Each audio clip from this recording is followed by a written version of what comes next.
President Trump says a deal with Iran is imminent after calling off a new wave of massive airstrikes over the weekend. He also says renewed talks with the radical Islamic regime are set to resume today. Iran is denying this, as you know they do. The president remains optimistic about a potential deal focused on reopening the Strait of Hormuz and no nuclear weapons for Iran. Here it is.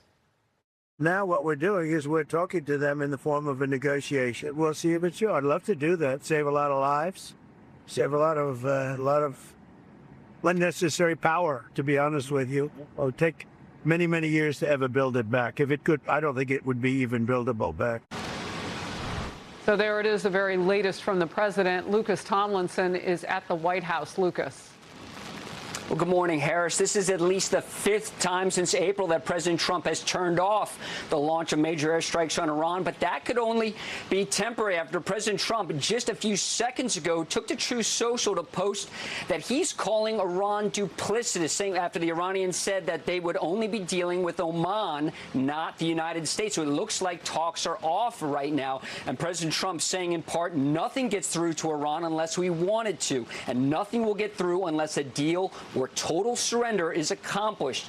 So that means airstrikes could be on the menu, in fact, as soon as this evening, perhaps. We'll have to ask the president. We talked to him at 1:30. Some Republicans, Harris, are dubious about any talks with the Iranian regime.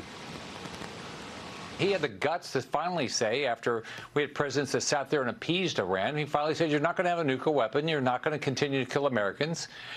So he had the guts to do it. So I know he's given diplomacy a chance. Do I believe it's going to work? Probably not. As the president returned to the White House last night, another ship was attacked in the Strait of Hormuz. Trump and Gulf allies want to see the Strait of Hormuz reopened, where traffic has remained slow. Each day, only 3 to 5 million barrels of oil are making it through. Before the conflict began, Harris, 5 months ago, 20 million barrels of oil made it through each day. And many countries in the region are now looking at alternative methods to get oil to market to avoid the strait. Here's the president on what the Saudis and other Gulf allies told him yesterday. And the reason they asked is I think there's a deal. There's a deal on Hormuz, and then there will be a deal on the nuclear, or you might call it the denuclearization of Iran. We're holding it. We'll just say we can do it anytime we want.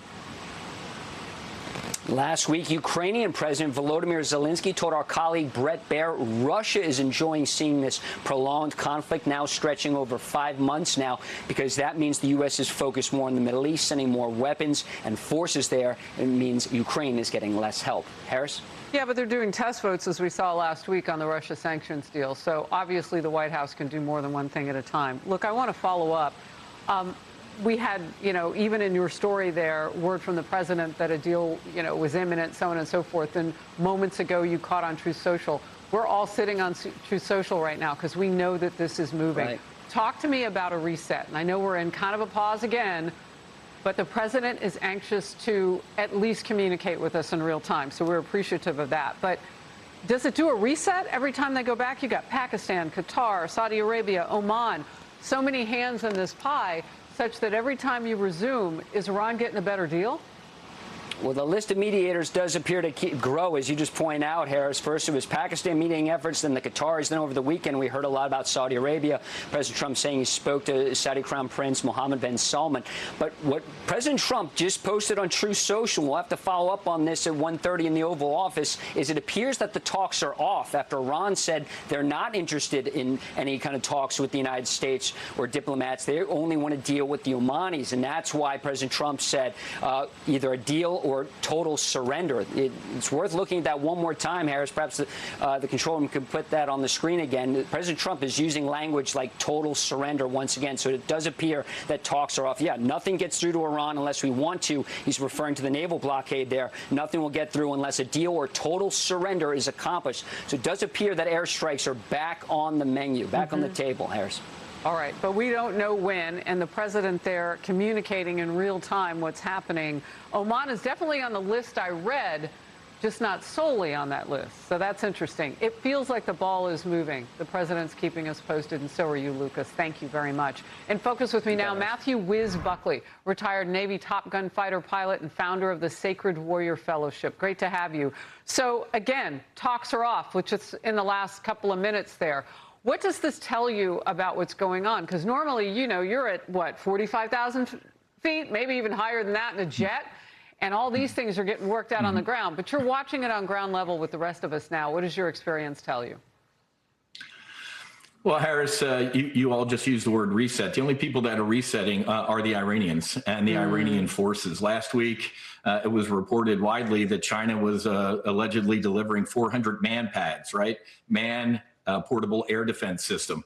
It sounds like, according to some of my sources, Harris, that back in April, remember the Easter rescue of the F-15E Strike Eagle crew was potentially shot down by a man pad provided by China. So this is a reset only for Iran. Harris, we're looking for diplomatic solutions with people that don't understand diplomacy. They only understand force. So that's why you can see the frustration with the president is these ain't Manhattan real estate developers. These are radical Islamic terrorists that want to fight to the end. And only reset is for them to rearm. Talk to me about what we know about Oman. Like, why would they choose Oman over any, and I get why they don't choose Saudi Arabia, but why that particular country? Well, Harris, I sailed through the Strait of Hormuz a bunch of times on a couple aircraft carriers, and Oman's on the left side, right? If they want to do some sort of, Garden State Parkway or Sopranos, it's going to be the Iranian on the right and Oman on the left. So they're going to try and join forces there. But the president has said repeatedly that's simply not going to happen. We're not going to allow that either. That is so fascinating. You're talking geographically. Yeah, and then they control it. Correct. That makes sense. Yeah. And then both those countries can charge whatever they want, which is why President Trump is saying no to this. Your last quick thought. Yeah, that's exactly right, Harris. So Oman, it's like many of the regions or countries in the region, they kind of smile and tell us one thing, and behind our backs, they're doing something else. So we got to keep an eye on the Omanis. All right, and you're keeping an eye on all of it. We appreciate you, Whiz. Thank you. Yes, ma'am. We'll see you.